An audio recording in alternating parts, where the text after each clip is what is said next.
뉴욕 증시 미리 보기 해보겠습니다. NH농협증권의 남동환 부장입니다. 부장님 안녕하세요. 안녕하십니까?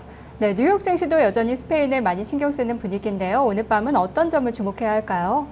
네, 계속해서 이제 유로존, 오늘 특히 이제 스페인의 구제금융 관련해서 이제 결과 발표를 좀 주목을 해야 되겠다, 이렇게, 일단 시장은 전망을 하고 있습니다.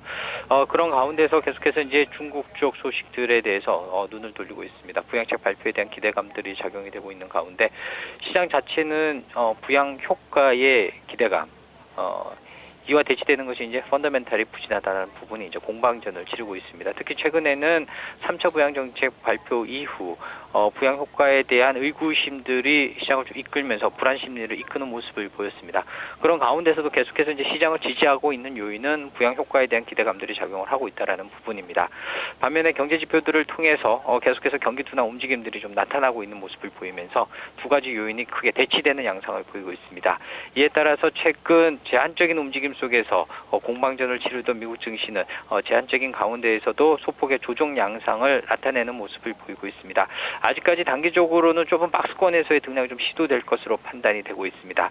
다만 시장이 일단 굉장히 민감한 장세에 와 있기 때문에요. 일단 호재에 대해서도 악재에 대해서도 언제든지 민감한 방향성을 만들어낼 수 있다라는 점이 좀 특징적인 장세가 될 것으로 판단이 됩니다. 네, 부양 효과에 대한 기대 그리고 펀더멘털의 팽팽한 줄다리기가 좀 이어지는 모습인데요. 중요한 경제 지표들은 어떤 게 발표가 됩니까? 네, 일단 오늘 미국 반로는 2분기 개인 지출이 예정이 되어 있습니다. 예상치가 1.7% 증가, 그래서 이전치인 1.7% 동일하게 예상이 되고 있습니다. 그만큼 이제 개인 지출이 증가세를 보이고 있다라는 것은 소비 시장의 움직임들이 좀 돌아가고 있다라는 부분인데요.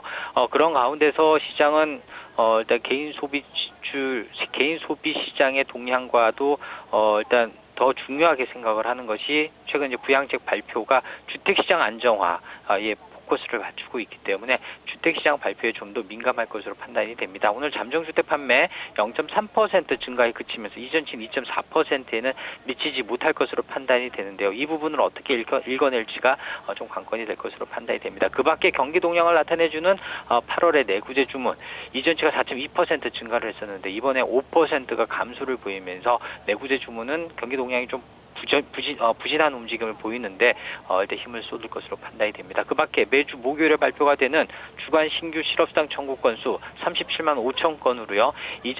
전주에 발표됐던 38만 2천 건보다는 좀 줄어들었을 것으로 판단이 됩니다. 하지만 여전히 시장은 고용시장의 둔화세를 읽어내고 있기 때문에 일단 오늘 발표된 주간 고용지표는 좀 제한적인 시장에 영향을 보이지 않겠는 그렇게 판단이 됩니다.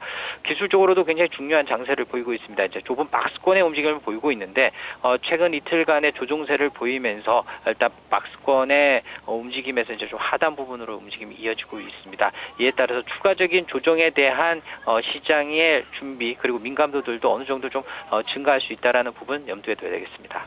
네, 오늘 말씀 고맙습니다. 고맙습니다. 네, 여전히 고용은 좀 힘듭니다. 하지만 주택과 소비의 회복 기대를 해봐야겠네요. 뉴욕 증시 미리 보기 NH농협증권 남동환 부장과 함께했습니다.